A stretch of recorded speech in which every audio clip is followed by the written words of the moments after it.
Sehemu ya 5. Imani aliketi kitandani akiweka simu sikioni huku moyo wake ukidunda kwa kasi. Hakuwa na uhakika kama Sandra atapokea, lakini alijua wazi kuwa huu ulikuwa mchezo wa hatari, mchezo wa kifo. "Hello Sandra," alisema kwa sauti tulivu lakini yenye maana ya kuficha. Sekunde kadhaa zilipita, kisha sauti yenye kiburi na mzaha ikasikika upande wa pili. Imani, unanitafuta kwa ajili gani dia?" Sandra aliendelea.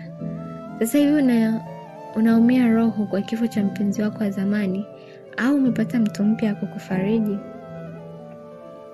Imani alikaza kinywa. Sandra alikuwa anajua jinsi ya kucheza na akili za watu.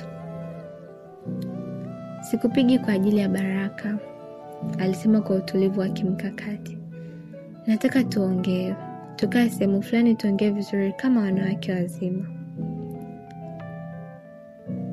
Sandra alicheka kwa dharau. "Imani, unanifurahisha sana.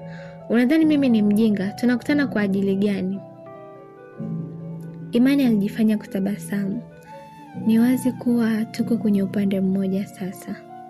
Baraka hayupo tena, na wote tunajua alikuwa takataka.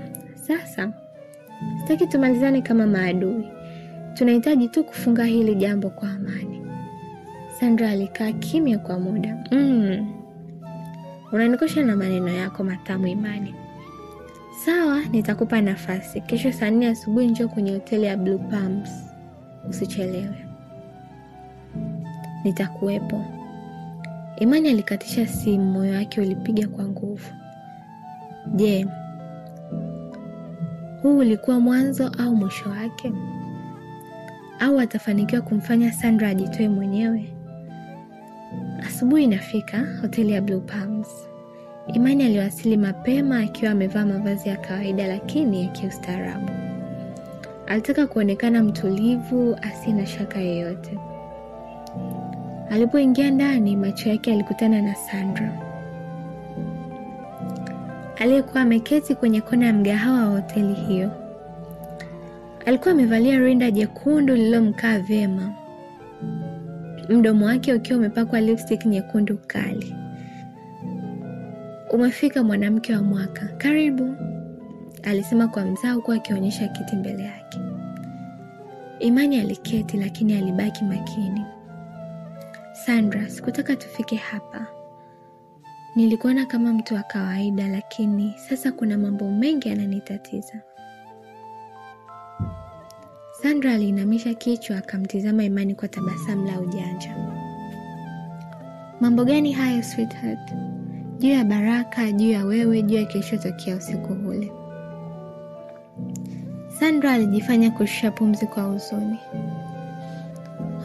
"Hata mimi naumia sana dia. Unajua mimi nilimpenda Baraka, lakini alikuwa mjinga. Alitufanya wote wajinga.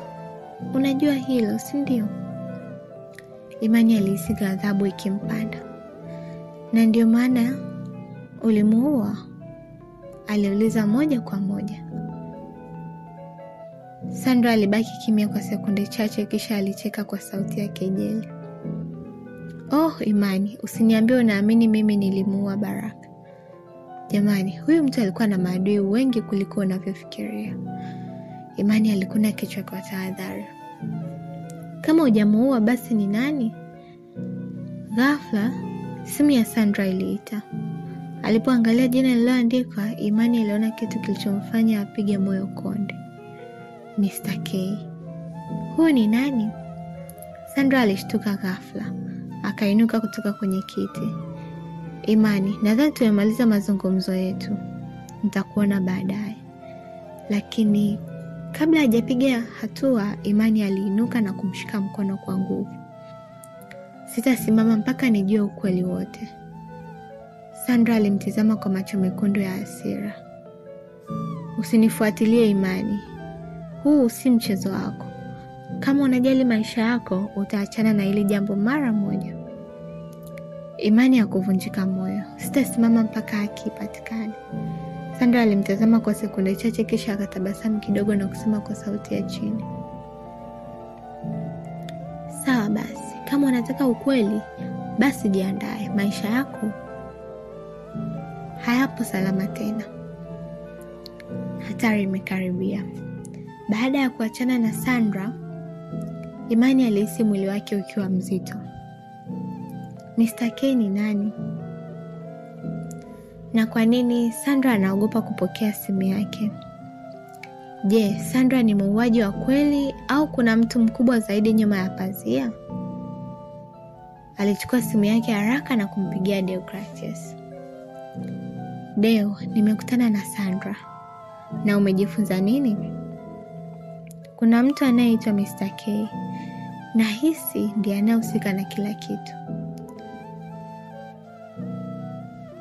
Deogratius alikaa kimya kwa sekunde kadhaa, kisha alisema kwa sauti nzito, Imani, Mr. K sio mtu wa kawaida. Kama Sandra anaogopa hata kupokea simu yake, basi upo hatarini sana. Nifanye nini sasa? Aliuliza kwa sauti ya wasiwasi. Tunahitaji kujua Mr. K ni nani na kwa nini anamtafuta Sandra. Imani alihisi kizunguzungu.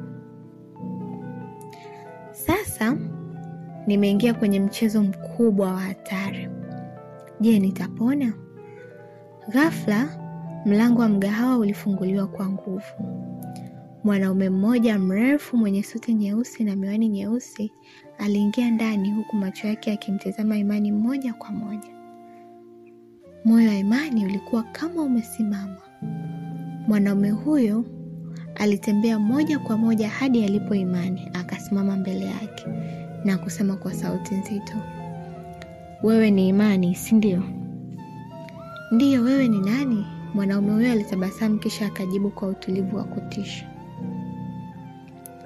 mimi ni Mr. K na nimekuja kwa ajili yako. Mwisho wa sehemu ya 5. Je, Mr. K ni nani?